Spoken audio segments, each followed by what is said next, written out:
has the minority been able to identify the source of the command for the raid on Mr. Ofori-Atta's house, aside from identifying Richard Jakpa as the leader, considering that the OSP has declared that it is not coming from his office? Well, first, let me say a very good evening to our viewers. Alice, today the majority leader, Honorable Member of Parliament for Opoku Central, Mama Yariga, indicated in the House that Richard Jakpa is now an assigned of the National Security Unit of our country. And so it means that if the OSP says that it knows next to nothing about the raid in Ofori-Atta's house, and clearly there's a clear indication that the people that raided the house were from the National Security Unit. And so at least it gives a fair idea of where they came from. And I think that until we have gotten any other proof, we'll hold him to his words. Right now, some people believe that the former minister is simply facing consequences for his actions under the previous NPP government. Do you find this fair, or what is your take on this?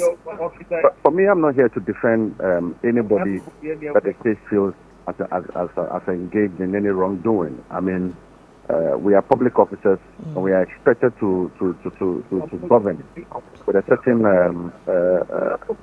dignity. And so if there are sufficient evidence to indicate that the former finance minister has engaged in any wrongdoing, I believe that he ought to face the law, and the due process must be followed. However, we strongly believe that the processes leading to that process ought to follow a certain rule of law. We need to uphold the fundamental rights of every Ghanaian, irrespective of your service or whether Ghanaian people, the Ghanaian like you or not. I mean, and that has been our position. The era where when political parties, when political power changes, people feel that, I mean, we need to engage in that junta kind of behavior should be left in the past. I mean, Ghana is progressing steadily. Now our democracy is one that the entire continent refers to when they want case studies of democracies that are flourishing on the continent.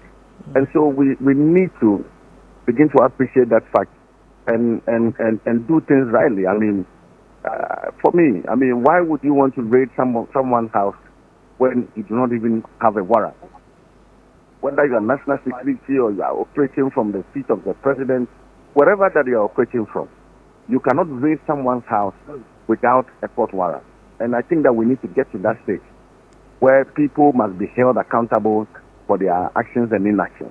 I mean, I would like I mentioned, I'm one person who would not want to defend wrongly. I mean, I was part of the MPs that championed Ofori-Atta must go, and so I'm not the MP to want to defend Ofori-Atta for any wrongdoing. But that said, just like every Ghanaian, the due process must be followed. This era where an impression is being created that a coup d'etat has happened in Ghana, and that there is a military takeover, and that there should be fear and panic amongst the citizenry, is something that needs to be put.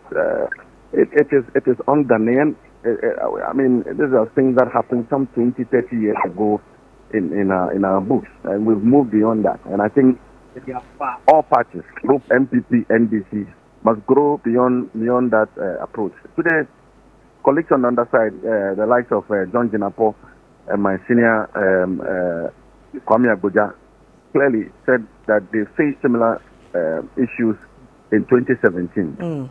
It was not right then, it is not right today, and we all must condemn it and ensure very well. Right now, things are done. Right. Now, does your displeasure also extend to the Mr. Ofori-Atta being declared as wanted by the Office of the Special Prosecutor, or you just limit it to the raid? Well, you see, from what transpired today at the OSP Secretariat, Mr. Ofori-Atta was declared as a fugitive. We all know that a fugitive is someone who has escaped from custody. Somebody who has escaped from custody. On the run. On the run. And of course, Ofori-Atta has not gotten to that stage. Ofori-Atta has not gotten to that stage. So our choice of words is critical at this stage. I mean, our laws are very clear. If you look at Chapter 5 of our Constitution, you cannot say that he's a criminal until a competent court of jurisdiction has held him responsible for some wrongdoing.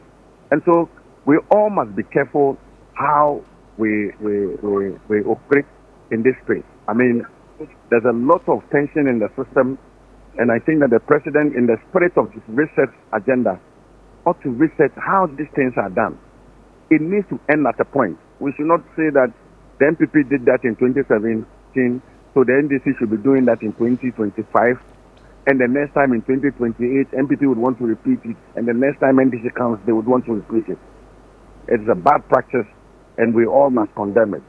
But according to the special prosecutor, this declaration has become necessary due to Mr. Ofori-Atta's failure to appear for questioning. I don't know what you make of this as well. Mr. Ofori-Atta is not in the country because he is not well. That is the understanding that we get. He's not in the country because he's not well. And so it's not as if the man is absconded and that I'm sure that I know that the OSP's office and Mr. Ofori-Atta are engaging. There's some communication going on. And so these attempts at branding him as a fugitive, for me, does not hold water. Right now, how do you think the NPP members, persons who have held public office, will respond to such actions in future, especially as the Mahama administration has indicated it will pursue anyone accused of wrongdoing in previous governments? Well, like I mentioned, anybody who is accused of wrongdoing must be made to face the law.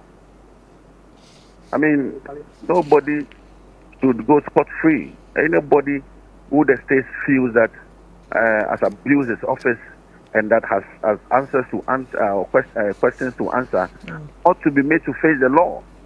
And for me, I'm not going to go out there to defend any individual who is invited by the OSP or the Attorney General or the CID unit of Ghana's security system. I mean, protecting the public purse requires that people must act responsibly. And so, if you are given a position of authority, you ought to operate in that space.